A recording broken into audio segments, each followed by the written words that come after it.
Alright, it's turn 41, and probably the last one I'll post in this session. What happened this turn is our advance continued, and so did Ermor's, and what we're doing is quite rapidly drawing the lines on where this war is probably going to go. I sent half of the troops here to merge up with this army here, and took this province. What we're going to do next turn, actually we'll save that because that's a big decision. We moved on to this fortress, and besieged it, and cracked it, with the help of the troops that I brought in. You'll notice here to help make up siege strength, I brought in Lobo Guard. Lobo Guard are great sieges, because for 5 gold and slave, which means 2 gold per year upkeep, that magic number, you get 1.4 siege strength. They're not Hartoon Runa, but they're bloody close, and they use your magic leadership, which you don't use for Meteorite Guard, so it usually goes wasted. So nice, quick, easy force to pull together. You can see more of them for siege purposes coming up behind to help crack forts, because birds can be such good fort defenders after all. Other than that, no resistance here at Fanglia, no resistance here at Ultima Delca. Here, we assassinated first, so we killed a poor ice crafter. Now that I've got these water bottle assassins, I can start spreading these guys around and killing targets of opportunity wherever I please. And if I make if I make 1 water bottle assassin per turn, I'll quickly spiral out of control in terms of the obnoxiousness that I can inflict on people. And then we attacked. Now, my goal here was to assassinate the High Seraph, if I was lucky enough to do so, because that would eliminate the threat that they posed, but in the end, they didn't actually pose that threat anyway. You can see that there is value in just sending a block of high performance infantry at someone whose mage core has been somewhat depleted. So I had this group at the back to catch flyers, which they did perfectly well, and this commander back here is also very tough and capable of doing so. And then I just sent my infantry units forward. They have 24 protection under mass protection, which makes them completely freaking immune to short bow fire. Now, they'll die to thunder strikes, which is what he's using there, but he won't have time to get many of those off, and everything else is dying. Whoops. I'm not sure what the plan was there. Did the High Seraph have any gems? I feel like if you've set them to patrol, I would have expected that to be like a Wrathful Skies trap. No, only 1. No, I don't know what was going on there. When Colonial's videos catch up, we'll find out which of these were just like unfortunate events or misscripts, or whether or not there was a plan there that I'm not aware of. So we advanced. Meanwhile, Ermor advances, seemingly impossible to stop, takes this province and brings their massive army up to Asurorian 172, which means Caelum is now surrounded by 2 massive Ermorian stacks, and you can bet that Ermor is going right to that capital right now, with that stack at least, whereas this one will either come to the capital or it will fan out to take more land, which is what we're doing over here. Ooh, Astral Air, nice. And this province has... oh, no, nothing good. Ah, well. I'm disappointed with the Caelian land I've taken so far. Hopefully the inner stuff is better, and the throne is obviously worth something too, because without... more importantly, denying this throne to Ermor, so Ermor doesn't win the game. I have a choice here. I can take the throne, or I can contest Ermor for the capital. It would technically be a bump. I think it would be the end of any possibility for cooperation, and I don't think it's worth it. So I'm going to go and I'm going to take the throne. And I'm going to corral Ermor into this line down here, wrapping him around Satis, because denying him a capital is not worth immediately getting war decked, or rather nap cooldown followed by war deck, and missing out on any opportunity there. At the same time, it's clear that Satis has started running over Ind. This fortification looks stuffed. There's a Satis flag up here, right near an Ind flag. That puts Ind in like this space, which is considerably less than what Ind was when Ind was kind of this space. So that makes me worried. It makes me worried that Satis, who has this throne, will get this one, and this one, which is 4 of the 7 you need to win. Ermor has this one. But if Satis gets that one, and 1 more from anywhere, it can be this, it can be this, that's enough for Satis to win. This is a 7 thrones to win game, and they're all 2-pointers. So I'm not keen that Satis is doing this well against Ind, but I'm validated that my prediction was that if Ermor attacked Caelum, Satis would attack Ind, and that is exactly what has happened. I now just need to hope that Ermor beats Caelum before Satis beats Ind, so Ermor will feel like they should attack Satis. Rather than, because if Satis wins first and attacks Ermor before Ermor is ready, Satis might get Ermor's thrones and win the game, which would be really bad. It's already looking like Satis is probably the superpower. Me and Satis are the superpowers of the living, but geez, is this bringing home how dangerous Ermor can be? And because you know these lands here are going to be absolutely chock full of undead that he hasn't even brought together in his undead taxi yet.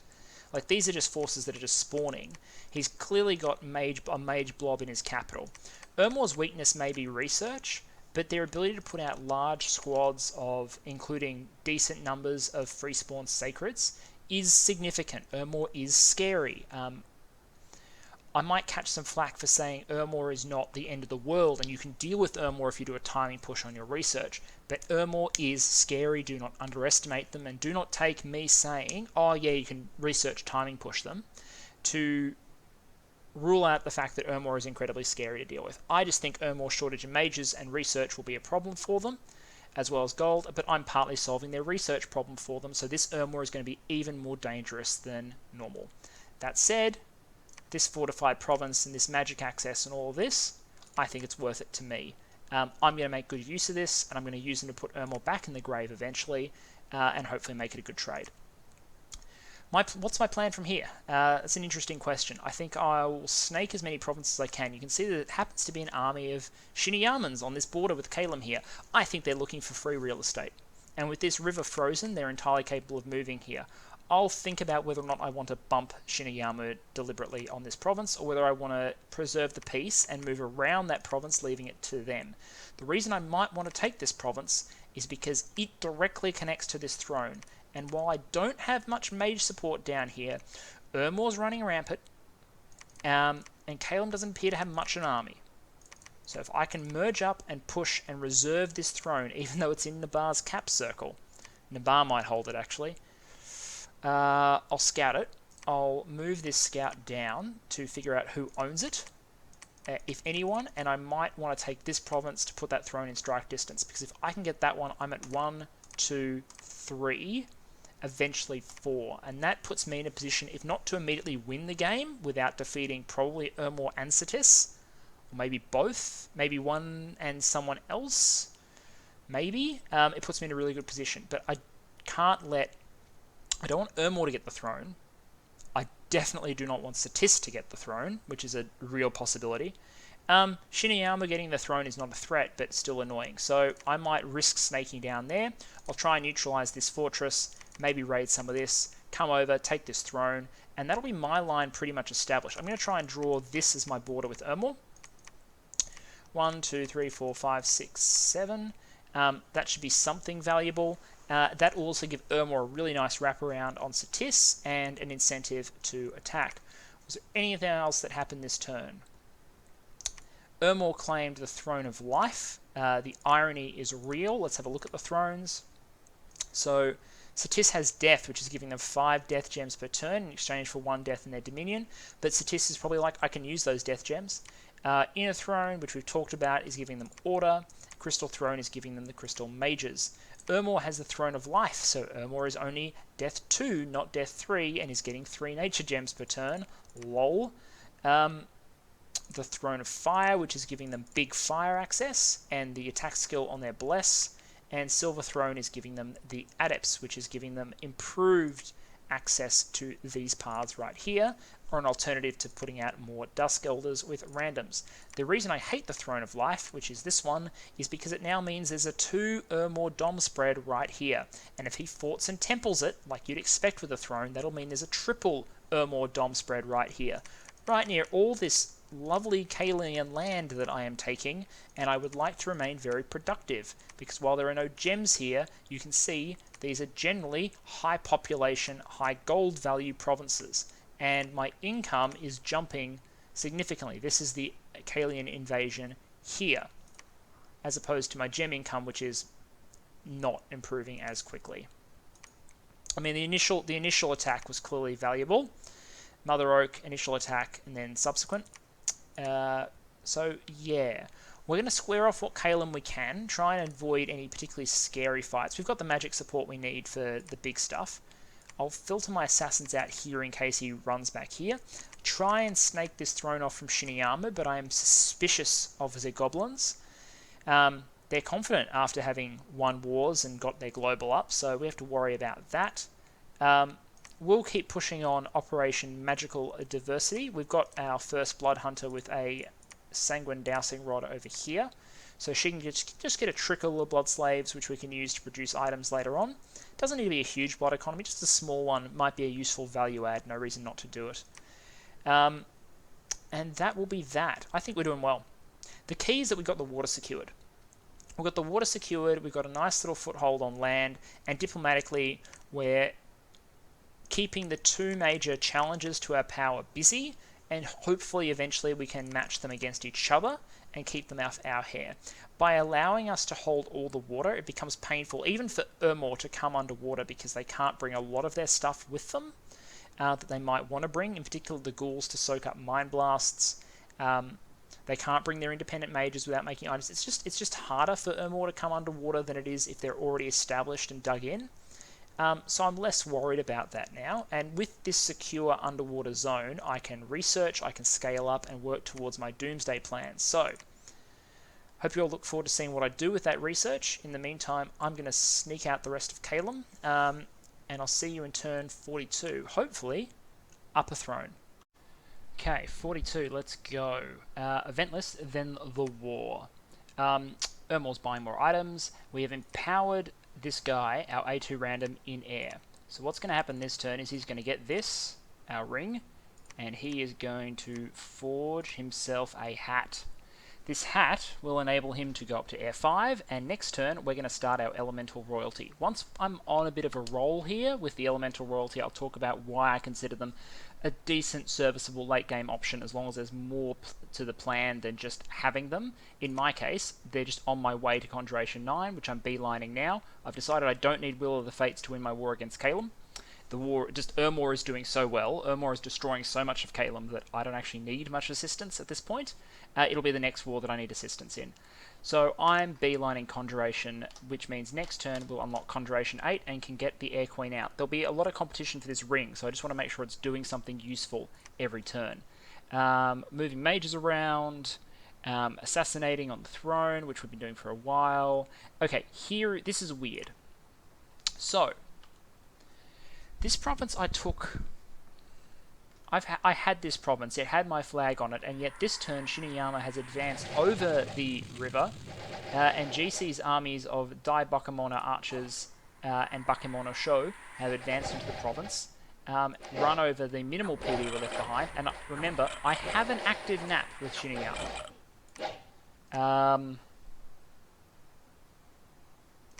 Or do I have an active nap? I'm going to check that before I besmirch GC's reputation. Actually, we may... I don't think we have a formal nap. I think we had an understanding that we're not going to be at conflict. This is just very odd, even in that context. GC would never break a nap, but he would push me, so I'm... Just give me 1 sec. Yep, I'm correct there. There is no... Okay, so there's no formal non-aggression pact in place, and that was his preference. However... He's insisting even now that we're at peace. He just doesn't feel the need for me to get this province. So I'm going to demand it back because I had it, but I think this is a sign of an increasingly aggressive leadership style, diplomatic style from the Shiniyamans. Do I blame them? Oh, not too much, but to be honest, Shiniyama should have so many better options than dealing with me on this narrow front right now, right? Especially since I wrap all the way around and can cause problems all the way along this coast. I wouldn't pick a fight with me. I would pick a fight with Nabar, who are dying really quickly. I would try and steal this throne before I could get there. I would go in through Ind and consider fighting Satis if Ermor and Satis get into a fight. I would attack Marignan, who is small and weak and not actually friendly with me, unlike, I am offering to be. You're reasonably strong in this position as Shiniyama. I just don't know why you'd pick a fight with Relay. So we'll deal with that. But yeah, treacherous goblins, can't trust them. Not that there was anything stopping them doing that, I just thought good sense would prevail. Then there was a whole bunch of fights where Ermor continued to advance into Caelum. Here, which is just Ermor raiding. Ermor is doing a pretty good job raiding here, wherein they're breaking up enough long dead and a little bit to lead them, and it's just enough to kill PD. Just enough to kill PD. But over here, I think there was a significant fight. This is for the Caelian capital, and what Caelum decided to do was bring out a whole bunch of mages, which I guess you do when you're defending your cap, along with a group of troops. Ermor, meanwhile, brought what Ermor does, which is this. So what you're seeing there is the Protection of the Sepulchre attempt to go up. He's cast... No, he hasn't cast. Caelum has put Storm up, which means, I presume... Oh, Ermor's put up Rigor Mortis. Their god in the middle of all of this is Protection 24, regenerating 20%, as she's now put up Soul Vortex. So she's in sort of SC mode, despite the fact that, yeah, weird. She's in sort of SC mode, despite the fact that I don't think this battle's going to be resolved by SCs. We've got Storm Power coming up, Thunder Strikes dropping. Okay, so this is an Evocation Ball. But these, having learned from past mistakes, Mr. Root has adapted. He's put his cavalry up front and told them to just go attack. And that means that these unholy horsemen are getting to the front fast enough that they're killing everything. Also, you'll notice that when these mages thunderstrike and kill these Knights of the Unholy Sepulchre, Blood Vengeance is sometimes proccing, and several mages have been killed by Blood Vengeance. See, there goes another one. Bang. So he... in fact, that was a Wrathful Skies cast, and what happened was he died. Awkward. So the fatigue play didn't even end up being necessary in the end. I think that's it. Yep. So, Ermor lost 52 chaff, one of whom was a ghoul, 2 Knights of the Unholy Sepulchre out of 94. They lost none of their lictors. A couple long-dead horsemen soulless. Caelum lost 5 Caelian Seraphs and 1 of the valuable High Seraphs, as well as 103 Spirehorn warriors. Look, you just don't... Against Ermor, these guys aren't a good option because most undead are pierce resistant. And whereas most chaff are better than a long dead Principe has 12 protection and pierce resistant and will survive a lance hit most of the time. He also has 14 defense, 12 attack. Some of that's the big shield, but the big shield's a block. Yeah, this is a... So, one, this hurts. The loss of the mages, but also the 100 infantry. Yeah, that hurts. Meanwhile, our offensives, we just rolled forward over here. So this is my move for the throne that I was talking about, exploiting this empty flank here to try and grab this. Mind you, that was done to reserve it from Shiniyama. I think we're still going to do it, because this throne is important to us. A little bit of raiding here. We did have a fight with the barbarians on the throne here. We lost 3 meteorite guardsmen to all of this crap, and we'll have a look at it quickly, because all I did, other than mind blasting, was put up darkness. This was basically my test case. So now... what do my guys do against enemies in darkness? So the barbarians go down to 5-6. My guys are like, what? 12-10. And can repel because we have spears. And it's just ugly. We do eventually get mass protection off, which jumps their protection up a bit. Not as important against barbs. But to be honest, I think the demo is working. I mean, so the mages in the backline do eventually start to put undead up, but we've got enough support here. We're also mind blasting a lot of them, which prevents them casting some of the time. So eventually we cut through. That was a good test run. So in darkness, my infantry can reliably massacre opposing infantry. Like, test complete. It didn't help that the barbarians, even though they did hit, had 24 slashing against 24 prot. So on average would do chip at most. It's impressive that they killed 3, although the 3 kills 2 of them went to enemy mages, and only 1 of them actually went to a barbarian. So 105 barbarians killed 1 meteorite guardsman. Well done. And then over here, we saw Caelum attacked, so maybe they assumed we were going to move off. Maybe they were gem baiting. I think this might be gem baiting. It will be if the Caelian Seraph is holding random crap to trigger gem usage. Nope, I stand corrected. What is the plan here then? I don't know. Maybe the plan was just, if I move off, he'd take it. But we moved in the Troll King and we were fine. And then we stormed the fort. There were a couple of Ice Crafters and Spirehorn Seraphs inside. We lost a few people to Magery, but really I just set everyone to attack rear and murder them. So that's fine. We've now secured Greenport, 181. Put some PD in it. Doesn't have really any magic sites, but it's going to serve as a fulcrum for us to attack from, and obviously because we don't need temples for our mages, we can immediately start recruiting on the front lines. Oh, we can recruit heavy cavalry here as well. That could be handy. And we'll temple it and whatnot. So this group is pretty much unhurt and can continue going. It's been reinforced by this Troll King, which is nifty. He can function it, so I've got him geared as sort of a thug at the moment, but he can also transition when I get Alteration 9 to being an army of Goldcaster with some boots. He can do it. He can do it now with Summon Earth Power, but at the moment he's just a nifty little thuggy chassis. We're also going to need him in position in a lab eventually, because he is going to be our Earth King summoner.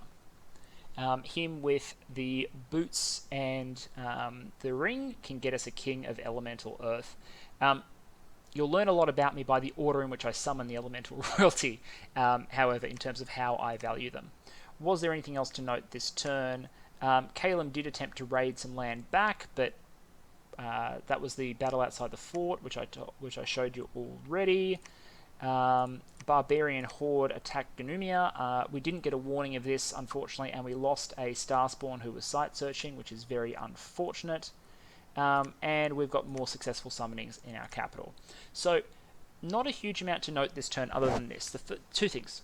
The first is, Ermor is clearly doing an absolute demolition job on Caelum. Ermor is doing far better, and he's going far more smoothly than I had expected. He's even outracing Satis's destruction of Ind.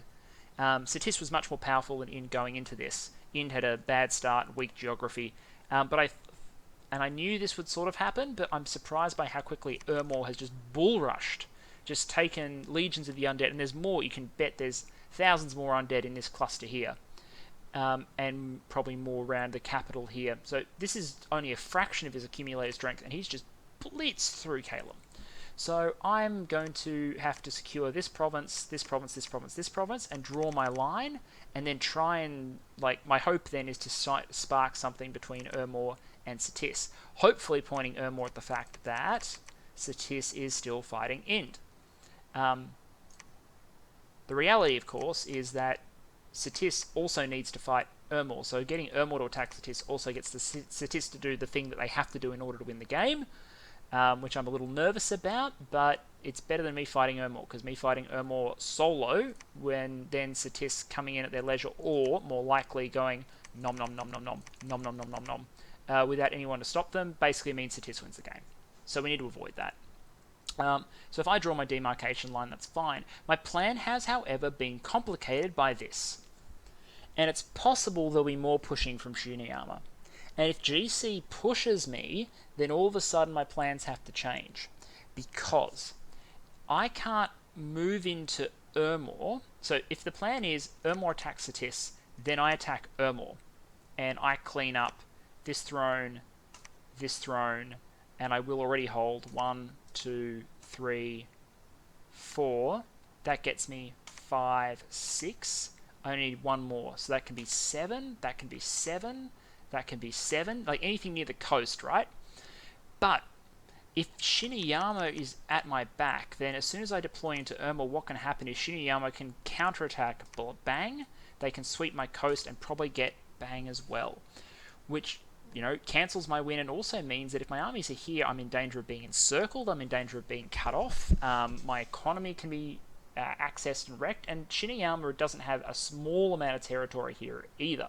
And if they're able to coalition, say, with Satis, or even if they don't coalition with Satis, if they just come at me when I'm not ready, it's in a position to let Satis or Ermor win the game, which we want to avoid. So I'm going to be talking to Shiniyama. I'm also going to be putting in some contingency plans, which we'll talk about later. But for now, Air Helmet, and we'll get summoning with a Queen next turn. Alright, turn 43. Conjuration level 8's finished, 9 is in progress, and we claimed the Outer Throne, which is handy. We contacted a Lamia Queen, and we found some magic sites, and I'm dodging the key point, which is... Boop. Done. Okay, so we'll get our first Queen of Elemental Air this turn, and then it will take us a few turns before we can make our second one. We'll talk about the queens once we got the royalty up, but know that I am ecstatic. I'm ecstatic at the prospect that I'll get one of these. I hope the positioning by them down here, Sitis will be the only one to notice that I have them, and hopefully they won't warn the other powers. I could try and hide them in my interior, but to be honest, I want them here in case I have to deploy into in/Sitis in a hurry. That was all good. There was a series of battles which give us a clue into what people are doing. So for our part, took this province, no problem. We took the throne. So we moved in and we killed this arch seraph. This is their pretender god. And it was sitting on this throne. It's Fire 4, Air 2, Earth 3, Astral 3, Death 3, and it has an amulet and a coral blade. This would be dangerous except for the fact that I don't think they had a lab up on this throne. I assume what happened is this god has come down here to claim this throne possibly, or was in town claiming it, and they didn't expect me to come out this way. Anyway, I did, and while he is gifts from heavening me, which I'll admit hurts a bit, it is fatiguing his god out pretty quickly because he's only Earth 3, Astral 3. Like, he's not tremendous. And he's only got one Yazard as a bodyguard, so I think he'll get maybe one more cast off. Good old Alfred Hitchcock. No, he's going to raise dead, which is not going to be enough to block us. So that's a pretty inglorious end, actually. Yeah. Oof. Okay. And then there was a random attack, but we fought that off. So that's good. We secured that throne. Meanwhile, Ermor stormed Caelum. What are we on, turn like 4 of this war, and he's storming Caelum? Maybe turn 5? Whatever. So Ermor sends in a big army again. Again, the Sacreds and the random monsters are leading the way on attack rear, and I think that's the right call, because I think what that means is you get killing onto this blob of mages. This is Caelum's research core, and this is a whole shit ton of rank 1 mages. The problem is rank 1 water mages, and this goes back to what I said about slave mages being amazing researchers. What do you do when your research park is full of water ones? And the answer is get murdered. If these were some sort of astral combination, you know, they'd be able to defend themselves. As it is, all they're doing is quickening themselves, and then they're going to fight with their hammers. They're casting slime. Like, it's just, it's kind of sad. Anyway, the zombies murder the Caelum research park. They do trigger a lot of gem burn, but Ermor loses, they lose their basilisk, which stings. But really, all they'll notice is the fact that they killed a Harab, a High Seraph, 25 Ice Crafters, so the Caelum Research Park, Spyhorn Seraphs, and they took Caelum, which is going to mean Ermor... I now have to contend with the fact that Ermor has cash, because their dominion's nowhere near this area. Eventually this throne will spread, but right now their dominion's nowhere near this bloody area, so they will extract hundreds of gold per turn from Caelum, as well as its gem income, until their dominion ruins it, which is problematic. Also, with them still buying research items from me, which I feel like I have to do in order to get them. If I can buy enough goodwill, he'll decide to attack Sitis rather than me, because I'm helping him win the game. But that gives me a better chance than not doing so. I'm pretty sure if I cut the research item supply right now, he would just be naps off, and then he could run straight. He could bull rush straight into my armies and push me into the ocean. The fact that he'd then get backstabbed by Sitis at some point is probably weighing on his mind too. But I need to avoid this this fight. So that is that. We took control of a number of provinces. We took control of this throne after assassinating everyone in it. It turns out it's a throne of knowledge. We're not going to claim this. We're just going to fort it. Not that my money is... You can see my automatic builds already put me quite down, but it meant we didn't have to lose anyone doing it, which is solid. I sent in the trolls and everything anyway, but turns out they weren't needed, which is great. So we've secured the Throne of Knowledge. We'll fort it. We won't claim it. Hopefully people won't watch our numbers so much. I did claim the Outer Throne because I wanted the extra Astral Pearls. Also, I wanted 2 Dominion to, before I get temples up here, to help counter the Dominions coming off Ermor's throne, to avoid all this land being made completely worthless. I'm going to have to temple this. This land's going to have to temple up. Also, some of it needs to be searched because either Caelum got very unlucky, or there just isn't, like, and there isn't stuff here, or we need to search this land because Caelum didn't do a good enough job. So now that we're sort of in a détente drawdown with Ermor, we'll move some forces over to balance the Shiniyaman border and to watch Ermor, but we'll also site search these provinces. Shiniyama moved back. Let me retake this province. Didn't leave any PD as agreed. However, this force is still here, but, you know, I think it's unlikely he's going to attack. We'll see. I can see that there's a Dragon of the Cave who's probably thugging over here, and this army moved into what was formerly In's territory in a nice act of vulturing to grab this. I presume that Shiniyama is going to also grab the Nabar territory, and Nabar's capital, which I'm not going to compete with Shiniyama for because I want to close out Caelum, and also this force has no mage support, and I bet Nabar's God is in there, and who knows what. Nabar's obviously got glamoured units, so who knows what's bloody in there. Yeah, I'm going to leave that be. I'm going to leave that be, leave that to Shiniyama, and hopefully it distracts him. That said, got to acknowledge the fact that he will be a 3 capital nation if he ever takes it. For comparison, I am also a 3 capital nation.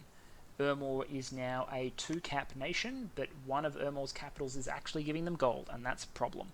Nothing else really to say. Signs of Satis continuing to advance. We're going to break. We're aiming to get tarts in a couple of turns. We're just going to be ready. Until then, we are going to get as many royalty as we can. So what we're going to do is we're going to summon up a flame spirit, and that flame spirit is going to get the ring and make itself a hat, and then that's going to get us the fire. Actually, no, not going to need the ring. It'll just need the ring and a flaming skull, which my god will make. Easy peasy. Be back in turn 44 as my war winds down and my summoning continues. Alright, turn 44, and she has arrived, the first of the Air Queen. So we'll rename her. We'll rename all the elemental royalty. But good old Big A here has done his job, so he can hand that back in. The Air Queens are strong enough in air to summon more of themselves. They can call to their sisters. But right now we've got a nice little Air 5 ready to go. We've got a little bit of gear handy for her, but we'll make it. We've got some time to make better gear for her. There's a couple of things we can do. We can turn them into pocket super combatants, we can turn them into counter super combatant thugs, or we can turn them into army support units, or we can turn them into like lightly kitted raiding thugs. There's so much you can do with the Air Queen. The Air Queen is my favourite of the elemental royalty, I think, mostly because they can enable nations to do so many things that most nations can't do natively. The problem I see with Air Queens is that air nations have the best access to them, and air nations have the least need of them. If you have big air mages and can easily access Air Queens, you do not need Air Queens. But if you can bootstrap to Air Queens as a nation that doesn't really have access to them, they can be incredible for reasons that we will go through once they are geared and deployed with our armies. So that's in play. We've started site searching, as I said, but we haven't found anything in Caelum yet, which leads me to believe that they were just unlucky. We moved into Ragadan, so we tried to vulture one province off Ind, which we did. Came in, that's fine. I had permission from him to do so, but at the same term, Satis bumped us and murdered all of our guys, and including our mage. So we lost 10 guards and a slave mage, and we were made to look weak to Satis, who is aware of the fact he only has a couple of Ind provinces and a fort left to clean up. Ermor, meanwhile, continued the inexorable advance. In Old Woods, they took a province. In Iden, we took a province. And Deserts of Visions, Ermor attacked a Caelian army. Caelum made a stand here. I think this was not so much a deliberate stand as Caelum decided to put up some sort of resistance outside their fort. A Seraph, Icecrafters, a Seraphine, Spyhorn Seraph, 44 Militia. Maybe it's a gem bait, maybe it was a trap, I don't know. Ermor did lose a number of units, mostly ghouls. We can check what Caelum did in defense, but at this point, it was actually defending the fort itself. So this was just another research park. And let me guess, once again, yeah, there was some banishment, and that was it. Banishment and some ashes to ashes from the, yeah. Oof. Okay, so Caelum is pretty much gone. The one thing that happened is we backed off to try and secure our lines because we didn't want to get cut off, and Caelum actually raided this throne back, which I wasn't happy with, but that's okay. We can now move this army up to secure this fortress and move this army back to retake the throne. Shinny army did exactly what we thought they'd do when they moved on to Nabar. Small army, but it's a twice-born Bakemono sorcerer, the Dragon of the Cave, which is Water 3, Nature 2, and another twice-born Bakemono sorcerer, and Goblin Tokugawa himself.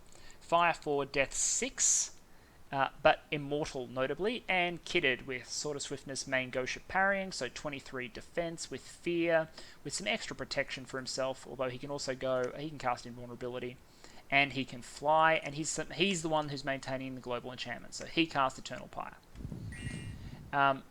And there wasn't much. This is just the patrol force of the fort. So the Long Dead Horsemen and Goblin Tokugawa comes in, and in true GC style, the Thug does half the work anyway. So he is now sieging Nabar. Simple as that. Are any of these interesting? Doesn't look like any of these. Oh yes, this is interesting. So this guy joined. It's got sailing points 999, max size 3. So 60 units of anything up to size 3. What does this mean? Means he can move trolls. He can sail trolls. So he's actually going to be handy. So at some point, I want to get these trolls linked up with him, because he can become our mechanism by which we redeploy these guys by sailing. We have no native sailing capability, so I'm actually kind of handy to have just that ability to do a small scale redeployment. We're actually starting to starve here due to supply issues because we have no mage support, but that's okay. So what will happen is we'll take this throne, we'll move back onto Forest of Iden. Ermor will almost certainly take this province, and then I think that's the end of Caelum. That being the potential end of Caelum, it will become necessary for me to move priests up, like I'm moving in here, to get into provinces and to construct temples. Otherwise, I am stuffed. I have got, you can see, preachers on my borders because Ermor's dominion has rolled into this province and is killing it, which is a warning to me that I'm not doing well enough. Caelum's dominion is defending me at the moment, but it's about to disappear. So my temples are about to become really bloody important. In the meantime, running my small little blood economy on the side, that's all nifty. Send this dude out with some extra patrollers and to collect the blood slaves. Just run a small little economy in case I want to forge any items. I won't talk over a turn that's not particularly important.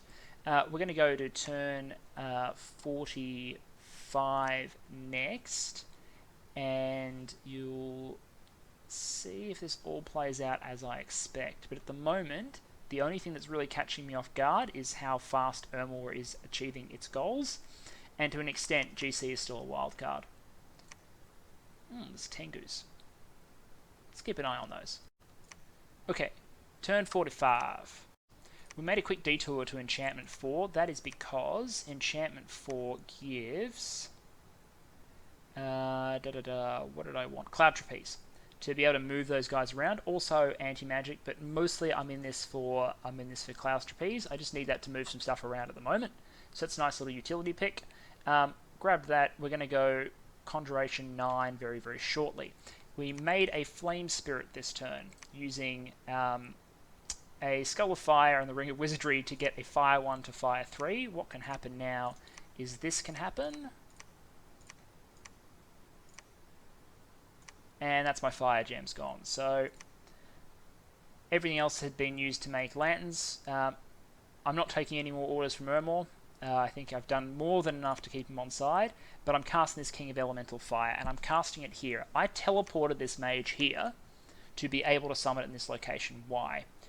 Because if my Air Queens are positioned down here, if my Earth Kings are going to be like created up here, I needed something to anchor this flank. So in an eventual, if there was a fight with, say, Satis, my Fire Kings will anchor this entire sort of defensive area and be something that I can push with. The Air Queens can push in this way or can Cloud Trapeze out this way, and the Earth Kings are very good in an army support role, plodding along at the speed of the Meteorite Guard because they can only walk. So the Earth Kings can be created at the last minute to support the armies. So that's cool. So next turn we will get a King of Elemental Fire. We also made a Bishop Fish, which is these guys. Bishop Fishes are, for water nations, they can be critical to throne rushes. And for most nations that don't have recruitable Holy 3s, this is the only way to get a Holy 3 other than your Prophet. So what you do is you get one of these guys and you put some Shambler Skin armor on him because he's aquatic. And there is nothing redeeming about this unit at all, except for the fact it's Holy 3. You pay water gems to summon it. It's got crap all stats. It's old. It's aquatic. It's mostly useless, and you do pay upkeep on it, just sacred upkeep. But it's a Holy 3, and what you can do is use it to claim thrones. And in my case, I'm going to use it to claim this throne, the Throne of Bureaucracy. Now, I cleared the Throne of Bureaucracy a few turns ago now, I believe. The Throne of Bureaucracy spreads Dominion 5, so it counts as 5 temples, and it gives you plus order +1. I have my scales is Turmoil 3 because I didn't think I needed recruitment points, but to be honest, the less turmoil, the better. I thought my luck 3 would protect me, and mostly it has, but there's no reason not to get more income to have better unrest reduction and to have a few more recruitment points. So I'll take that. The 100 gold per turn is irrelevant, but the Dominion Conflict bonus +1 is interesting. So what this means is this counts as 5 temples for the purpose of spreading Dominion, but it also raises your Dominion by 1 for the purpose of figuring out who wins when 2 candles try and knock each other out. So I really want to push my Dominion, which has been steadily growing, but I need my Dominion to win a fight with Ermor's Dominion, because Ermor's Dominion kills people. So you can see I'm actually winning the Dominion conflict here in these provinces, and definitely defending my own. And I also need to win the war with Satis's Dominion, because his Dominion boosts his income, lowers my income, and diseases my units. So the less of it he has in his land, the less of an income boost he gets, and the less of it I have in my land, the better I am just across the board.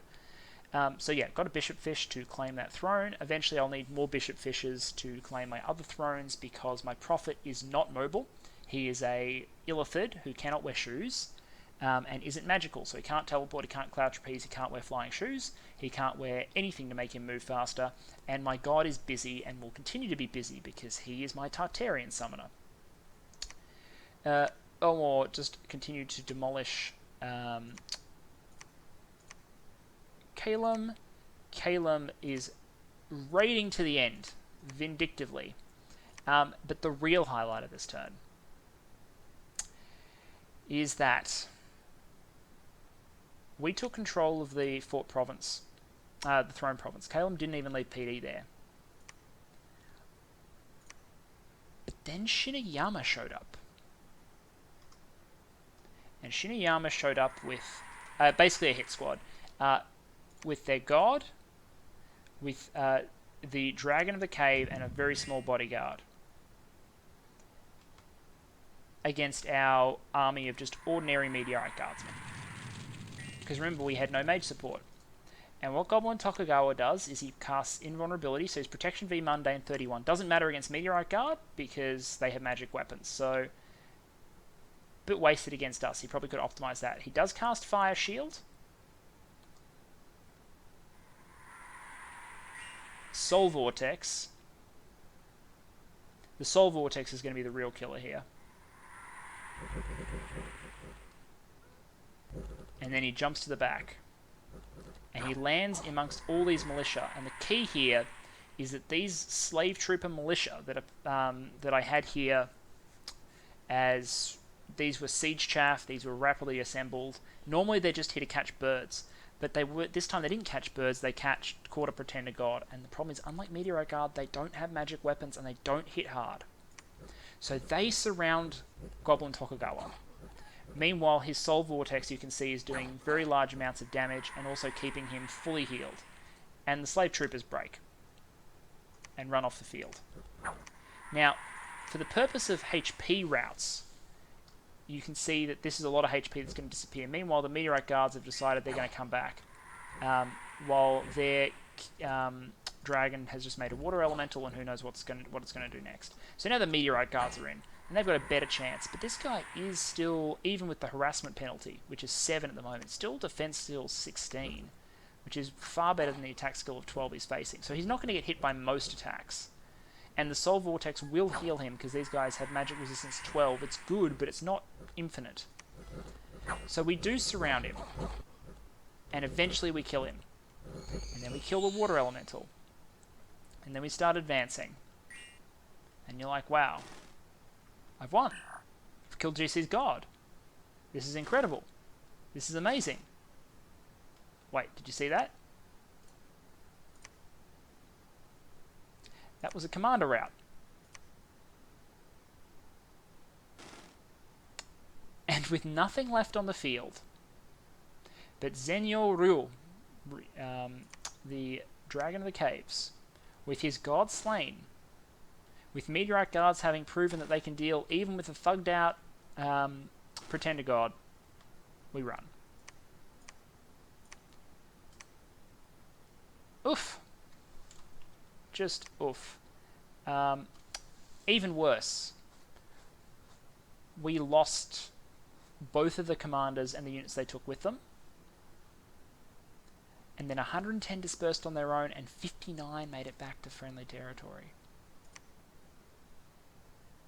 59 units of these 130 made it back. Only 17 died in battle, and they should have won anyway.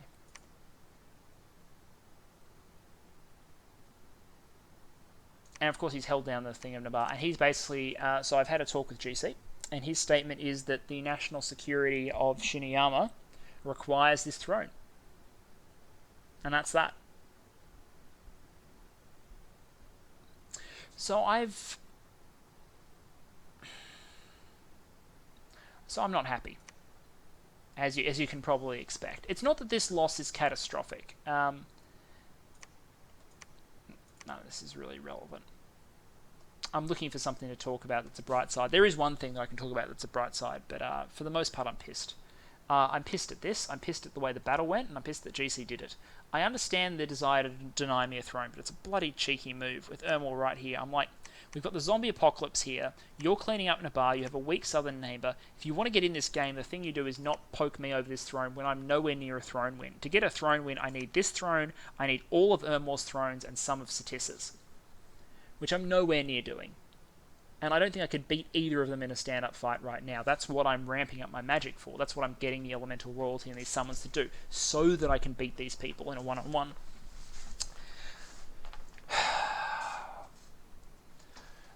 So I've started contingency planning.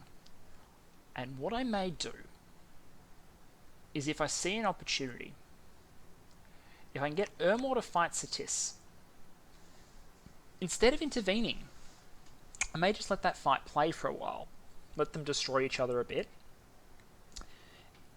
and I might have to go attack Shiniyama.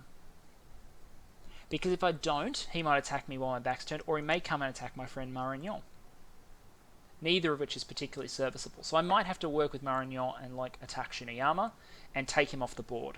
I'm saying that very casually, like proposing attacking and just presuming I'll win. I think I can win.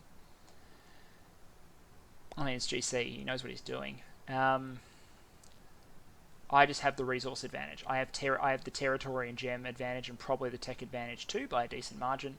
So I can just leverage my resources, hopefully. This is a bugger. This is the kind of brinksmanship that you can see in certain styles of Dominion. I wouldn't make this move. This is not something I would do.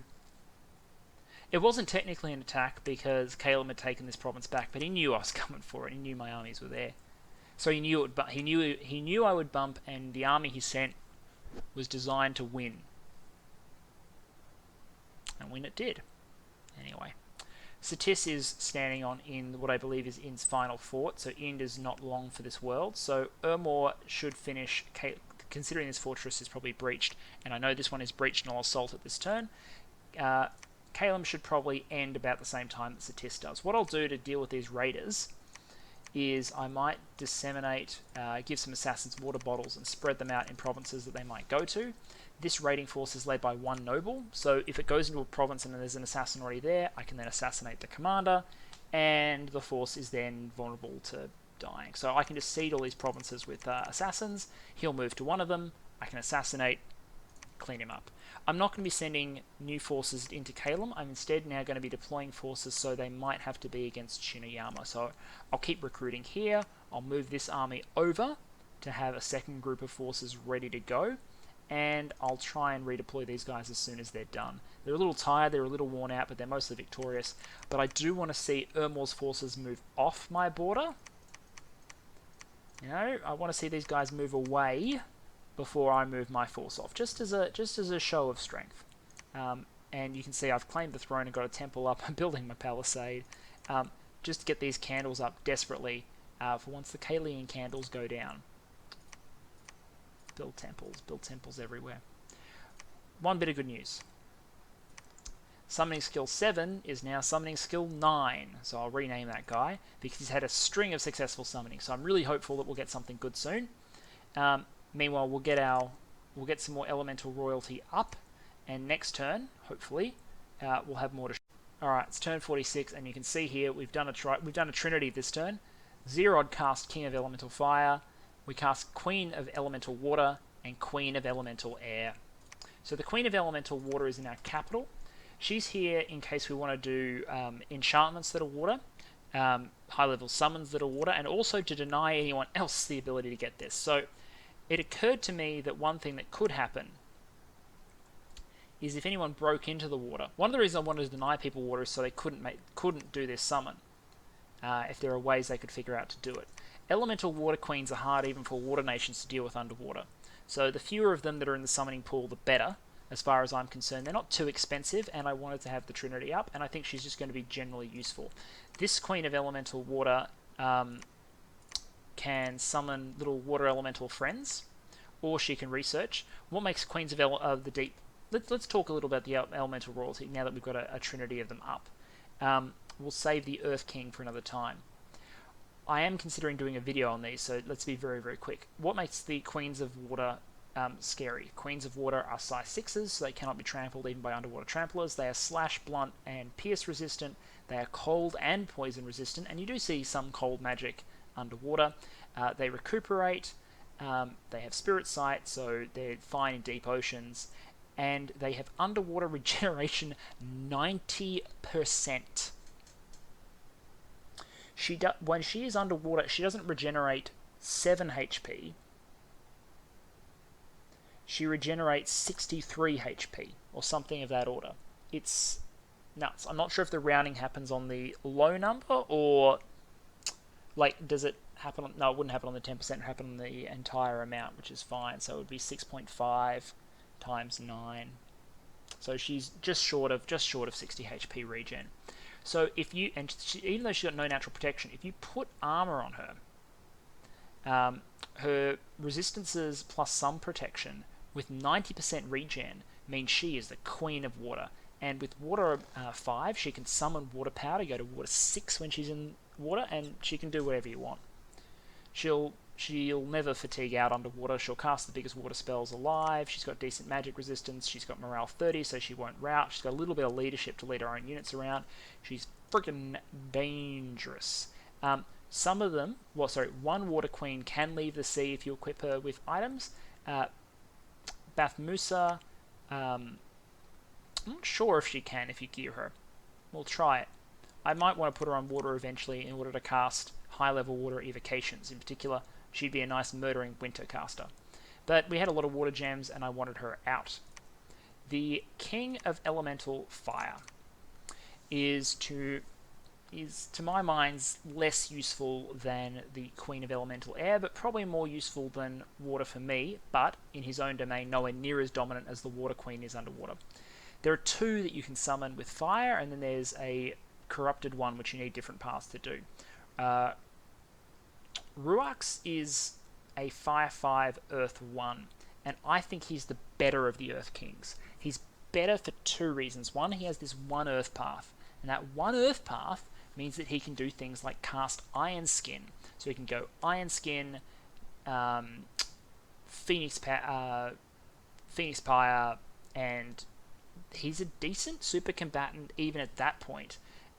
He's fire resistant, poison resistant, has a 17 armor piercing damage fire shield, and a 15 heat aura, and he's firepower 1. Now, that means in my land, he's quite weak. He's suffering the problem from... actually, no, he's only got heat 1 in this province because my dominion's not on it yet. But in Satissa's land... where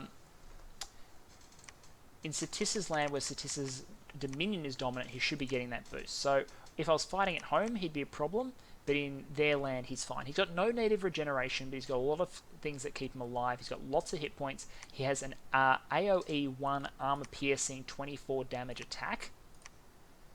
So he will kill stuff even without a brand. Just give him a shield. So shield and armor is the go here. And the Air Queen we've looked at. We now have 2 of them. So the Air Queens, they differ slightly, but I'll only talk about the general issues here. They have extremely high map movement and fly. And this mobility is one of the great things about them. Like, you can do that with regular movement. They are insane. They are ethereal, but they have fewer hit points. They have multiple attacks. They have shock resistance and poison resistance, which is helpful against Satis. And all of them have brands of storm power, storm immunity, etc. And they're all Air 5 casters. They're incredibly mobile and very dangerous. Their problem is protection. They have no armor and they have no natural protection, and because they have no earth path, unlike that King of Fire or whatever, they can't Iron Skin or do anything about it. So what I have forged for them is this, the Marble Armor. Marble Armor costs 10 Earth Gems and provides less protection than an Armor of Knights. So it's 23 protection instead of 16. However, it auto-casts Stone Skin, which means that now she's got 23 protection in her body, but she also gets 15 protection in her head, because her head is also stone-skinned. This reduces their overall vulnerability. If you compare this to protection when they're wearing just Armor of Knights, it's 18. It's 23 on the body, 0 on the head. With Marble Armor, it's 25 on the body, 15 on the head. It's just superior, and extra Earth Gems are worth it for such a big investment like this mage. I've given him some regeneration, whatnot, give her that, and all of a sudden she's really quite dangerous to just about anything. She's got multiple attacks, she has an area effect, she has a Vine Shield, she regenerates, she has Marble Armor, which gives her protect herself. She's ethereal, so she dodges 75% of attacks. She can then Mist Form and Mirror Image, which makes her even harder to hit. She can summon Phantasmals. She's hard to counter. So I want all 3 Air Queens. There are 3 Air Queens that you can summon with air. There are 2 Fire Kings with fire plus 1 corrupted one. There are 2 Earth Kings plus a corrupted one. And there are 3 Water Queens, none of whom are corrupted. So we've now completed our set with the exception of fire. And fire will hopefully come relatively soon. The other thing is we summoned a Vastness. This is a Vastness.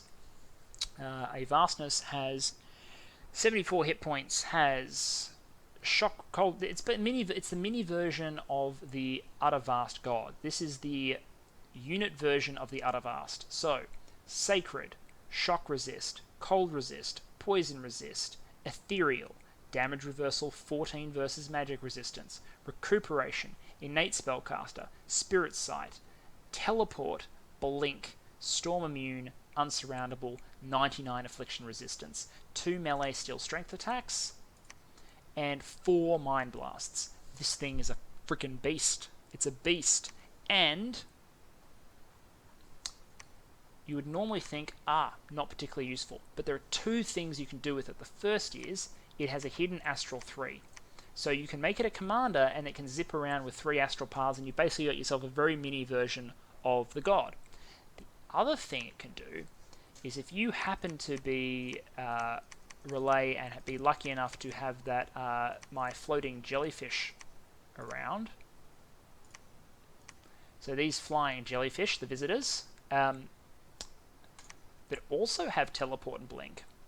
You can attach that unit to this army and they can both teleport around together as a nice little friendship team.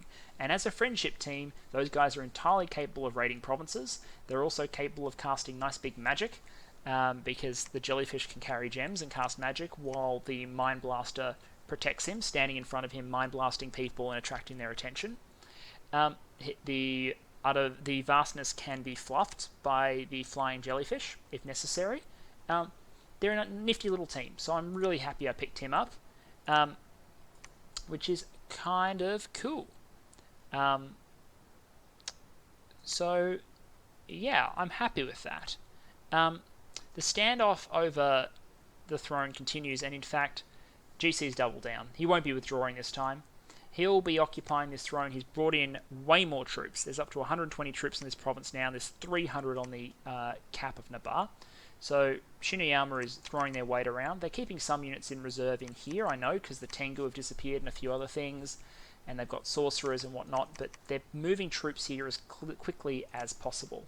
We took this fortress, which is handy. Caelum raided this province, which is unfortunate because it was one of the provinces that didn't have an assassin in it or an army in it. So what will happen now is he will attack a different province, so we'll send armies here, here, and here. If he moves here, we'll assassinate him and clean him up. I'm happy with how this is going. We're about to hit Conjuration 9. So I'm going to go one more turn so we can hit the button on the spell, and then we'll see what state the world is in. Actually, you know what? I won't, because I'm worried the video will be too long then, because that'll be turns 41 through 46. So I'll cut it here, which means I should leave with some final reflections at this point. Satis is going to win against Ind, and there's no indication they took any significant losses doing so. Ermor is finished. Their war in Caelum is finished. Our war in Caelum just needs a little bit of cleaning up and is ongoing. If we look at who gained what in their wars versus what they cost, Ermor gained more than I did. Ermor gained more land in absolute terms, but they also gained an equal number of thrones and they gained a capital. They gained more forts than we did, and we would have gained more thrones except for the fact that Shiniyama has decided to throw their weight around. So our interactions with Shiniyama now are going to be some of the most important decisions we have to make. Do we go and attack someone else, or do we try and preemptively, I would say, deal with the goblins before interacting with either of the two superpowers? Marignon may be in a position to help with that, and that might be a way for Marignon to extend into at least a main power status, and then maybe that leaves Marignon to attack either Satis or Ermor in order to get themselves really back in this game. We're about to hit Tartarians, and that means that we probably won't have Tartarians ready for our next war, but we'll be starting to amass them, and I'm very excited about those. We'll talk more about the Tartarian options once they start to come into play, just like we'll talk about the uses of elemental royalty either in a separate video or when we deploy them. I'm making a choice as to what I want to do next. What I'm doing for now is Thaumaturgy 5, because I need this for Gift of Reason. Otherwise I can't Gift of Reason my tarts. So the idea is I'll be able to start summoning tarts next turn. What I'm going to do is teleport my god to this province here, because this is where I want to base my Tartarian factory again, because it's a critical point on the Satis line where most of my forces will move away from. So if I move into Shiniyama, I'll be exposed all along here, but might need to attack Satis in a hurry. I can always reinforce and defend this front from like my capital, my fortresses, etc. This will be the weak point. This area will be the weak point for me, as will this. So having elemental royalty in place and Tartarians will help support me there. After that, I think I need to pick up a little bit of evocation, just a little bit. But I'm not sure about it. I'm considering... There's a couple of possibilities. I can go Alt 9 and go the sort of Army of Gold, Army of Lead, maybe possibly Wish route.